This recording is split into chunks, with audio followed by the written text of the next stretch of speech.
idea held by generations of citizens. Victory, hope. And individually, collectively, do the best we can. This is your victory. Well, thank you very much. Thank you. Wow. I'm now a cougar.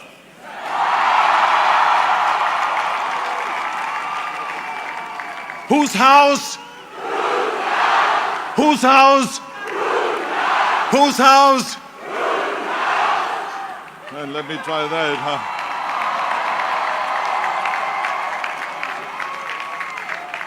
Well, it is wonderful. Thank you so much for the wonderful introduction, President Couture. It is fantastic to be here today at the University of Houston. And thank you also for the great work that you are doing on behalf of all of those students.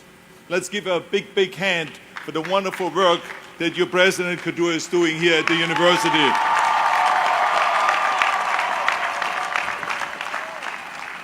I tell you, when I read her bio, I am so proud of her. What a great immigrant. How many great contributions she makes to this university, to this state, and to this country.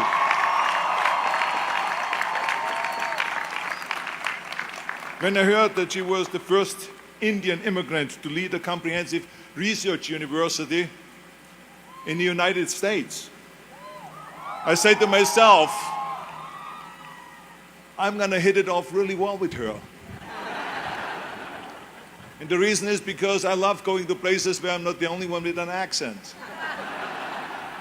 But seriously, I'm proud to be introduced by a fellow immigrant. And the students are very lucky here to have such a fantastic and talented leader. I also want to say thank you to the faculty. You have spent years teaching the students, inspiring them, and occasionally even arguing with them. But none of them will be here without you. So a big hand to the faculty.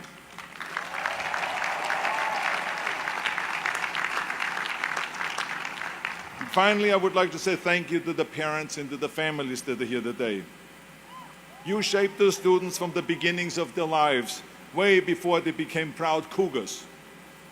You have been there for them and every step of the way, giving them advice and giving them affection and love and pushing them along and probably sometimes even worried about them. But thank you very much for all the great work that you have done. Let's give the parents and the families a big hand of applause. And now to the students.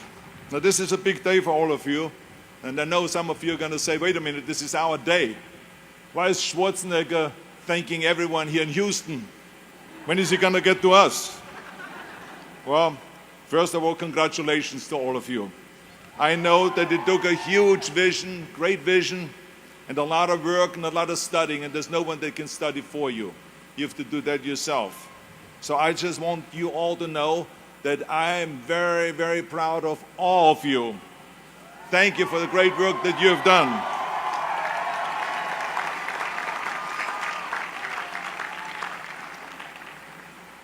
Now on your diplomas, there will only be one name on it, and this is yours.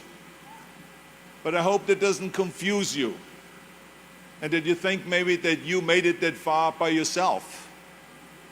No, you didn't. It took a lot of help. None of us can make it alone. None of us. Not even the guy that is talking to you right now. That was the greatest bodybuilder of all times. Not even me that has been the Terminator and went back in time to save the human race. Not even me that fought and that killed predators with his bare hands. I always tell people that you can call me anything that you want. You can call me Arnold, you can call me Schwarzenegger, you can call me the Austrian Oak, you can call me Schwarzi, you can call me Arnie, but don't ever, ever call me a self-made man. But this is so important for you to understand. I didn't make it that far on my own. I mean, to accept that credit or that medal would discount every single person that has helped me to get here today, that gave me advice, that made an effort, that gave me the time, that lifted me up when I fell. And it gives the wrong impression that we can do it alone. None of us can. The whole concept of the self-made man or woman is a myth. Now I know you're going to say, look, we have read so many stories about you, and we saw documentaries where they talk about that you are the model of the American dream, and that you are the perfect example of the self-made man. Well, let me tell you, I have seen and heard and read those stories myself. I enjoy reading them, but the fact of the matter is, it is not the whole story. I didn't just materialize out of nowhere like the Terminator through a fireball on the streets of Los Angeles, and then all of a sudden I was there. No, I would have never made it in my life without the help. I happen to be someone, for instance, that believes in God, that we were created by God.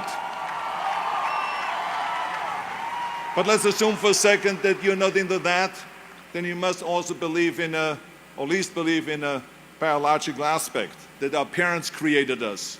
I know I wouldn't be here without my parents, creating me, nurturing me, feeding me, changing my diapers, loving me, hugging me, and all that.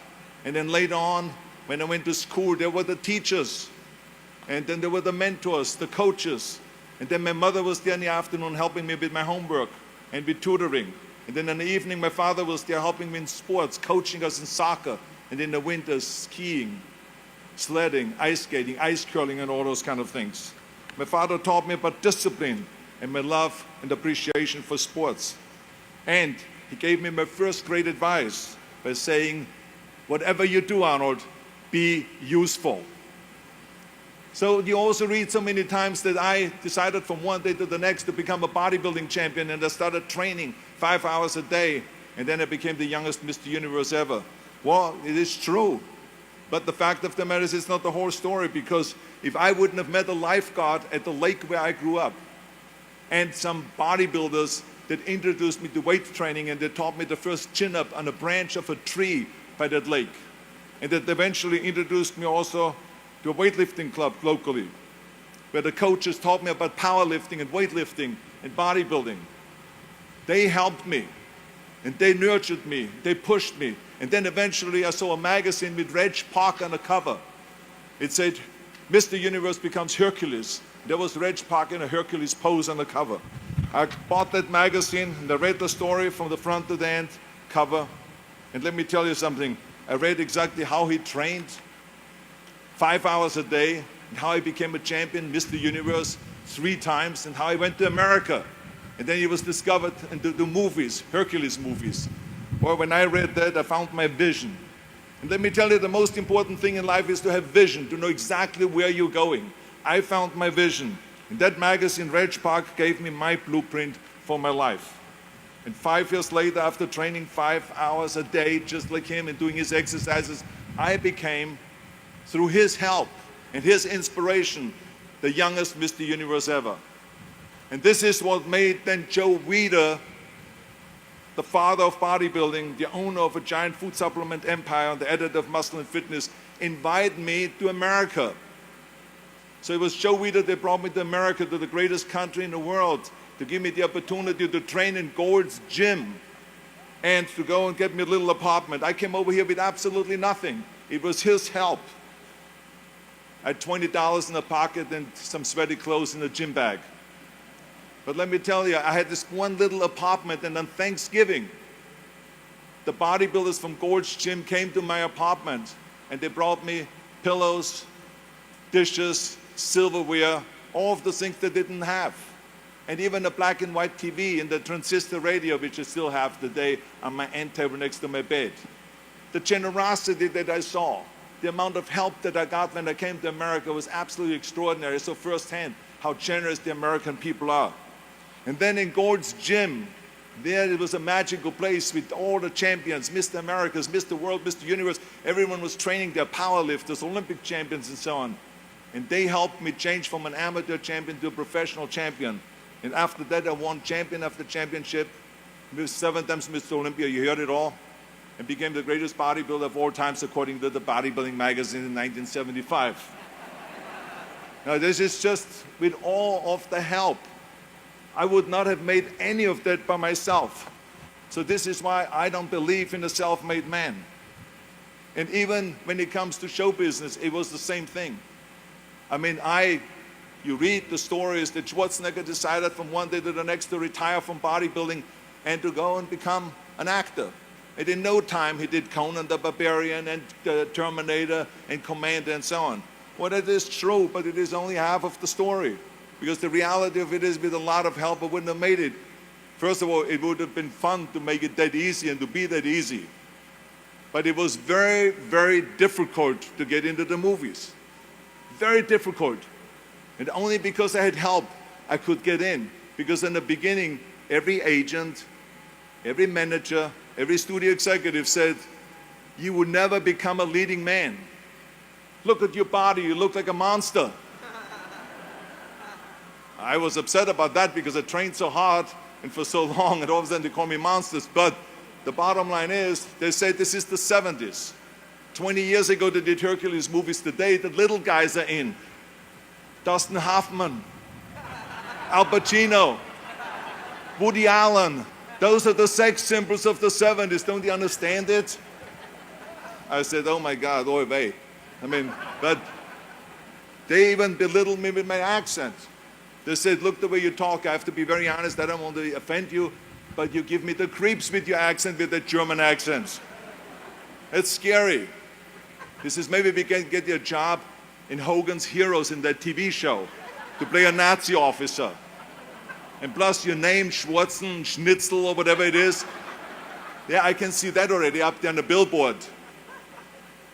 And people running in because of the name. So the bottom line was, it was very, very difficult, but only because I decided not to listen to the naysayers, and because I decided to work as hard as I did in bodybuilding, to take acting lessons, to take voice lessons, English lessons, speech lessons, and accent removal lessons. Now I know you're gonna say, get your money back, Arnold. But the bottom line is, I ran around, the fine wine grows on a vine. Because the Germans always had difficulties with the F and the W and the V. A fine wine grows on a vine, and then the zinc is made out of zinc, and all of those kind of things. So I did this thousands of times, and eventually it worked. I started getting little parts, then I started getting bigger parts, and then eventually, even though it was very difficult, it was Dino De Laurentiis and Ed Pressman that came to me with Conan the Barbarian. And if they wouldn't have helped me to get that part, I would not have broken through and become a leading man. This movie came out, they spent $20 million, which in today's terms is around $200 million on that movie. It was #1 in the box office. That was, for me, the big breakthrough. And at the press conference, the director even said, if we wouldn't have Schwarzenegger, we would have had to build one. Because I was the only one that could act and had a body like that for Conan the Barbarian. And then, of course, there was James Cameron that directed Terminator. When Terminator came out, James Cameron said the reason why Terminator worked was because Schwarzenegger talks like a machine. Now, I don't know if I should take this as a compliment or what, but I mean, the bottom line is, it was the two things that the studio executive said would be a big liability, became big assets. And my career took off.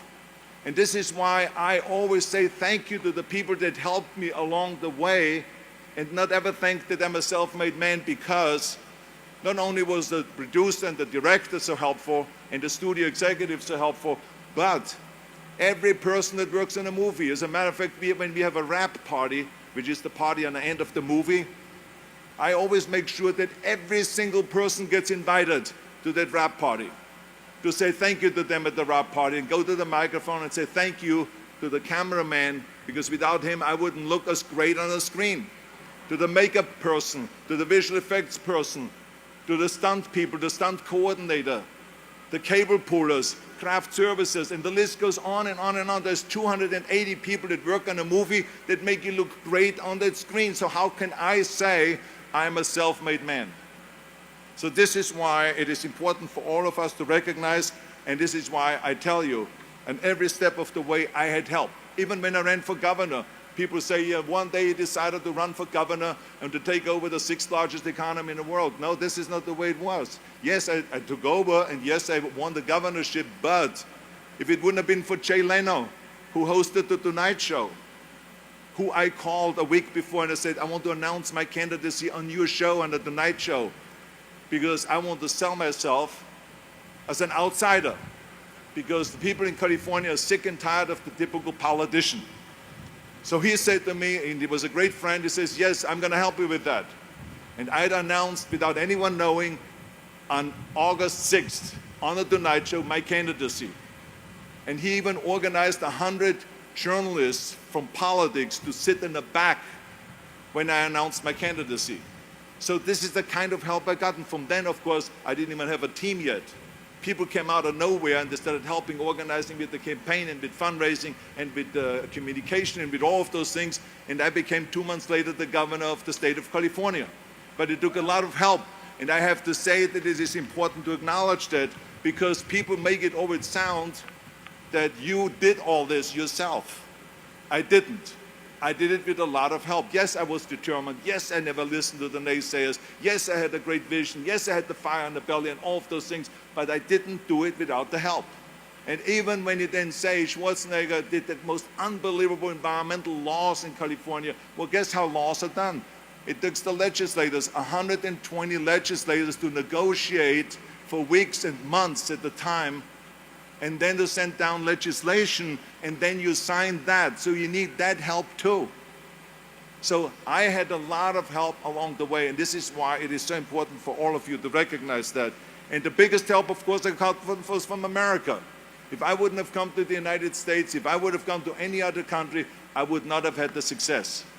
I mean, America has proven not only to be the land of opportunity image-wise, but America has proven to be the greatest country in the world where anyone can make it. This is why I always tell people, none of my careers would have happened if it wouldn't be for the United States of America. I could have gone to the Middle East. Do you think I would stand here today? I could have gone to Africa. Do you think I would stand here today? Or to Australia, or to Asia, or to any other country in Europe? It makes no difference. This place has given me the opportunity, step after step, all the way through all my 3 careers and the millions and millions of dollars I made, all because of America. So thank you, America, for the great thing that you're doing for immigrants that come over here. And the reason why I want you to understand that is because as soon as you understand that you are here because of a lot of help, then you also understand that now is time to help others. That's what this is all about. You got to help others. Don't just think about yourself. Help others. As my father-in-law, Sergeant Shriver, said at Yale University commencement speech, just like I'm speaking right now here, except I speak to a better university. But he said, Sergeant Shriver, so you know, he was the guy that created the Peace Corps, the Job Corps, legal aid to the poor, and all this extraordinary human being under the Johnson and Kennedy administration. And so he said to the students, he said, tear down this mirror. Tear down this mirror that makes you always look at yourself. And you will be able to look beyond this mirror and see the millions of people that need your help. And let me tell you something, when I heard that, it all made sense to me, that we have to go out and help. And this is why I got involved in Special Olympics, to be the international coach of Special Olympics, and then eventually became the chairman of the President's Council on Physical Fitness in Sports. I was appointed by President Bush, my favorite Houstonian, and I should then not say the only one, but Barbara. I should add Barbara because I see them later on. I don't want to leave out Barbara here because otherwise she gets really mad. Yeah. So anyway, both of them. And then I traveled through all 50 states to promote health and fitness, and then eventually started after-school programs. And now we are in 48 different cities, providing after-school programs for over 100,000 kids and all this. So I mean, it is, to me, was very important to give back. And also to go, every time I travel around the world, to go to military bases and to visit our brave men and women that save us, that protect us, to say thank you, thank you, thank you to them anywhere in the world that I travel. So it is important to recognize that. So all I'm saying is, it is my challenge to you today to go ahead and to celebrate your accomplishments. And you should. This commencement is a great success, and each of you earned your diplomas. But at some point, take a break from the celebration, away from the Instagrams and Snapchat, and think about all of the people that helped you.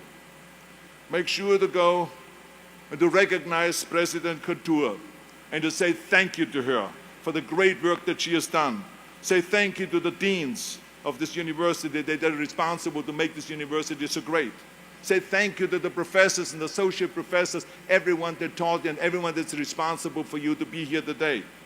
And go to your parents and give them a big, big hug and tell them that you love them and thank you for everything that you have done to get me here today. Do that and give something back to your community and to your state and to this country. Because remember, in the end, we are not going to be remembered for how much we made, but for how much we have given. Make sure that it is not about me, that it is about we. Turn the me into we. And I guarantee you that you can change the world. Thank you very much, all of you Cougars. Thank you.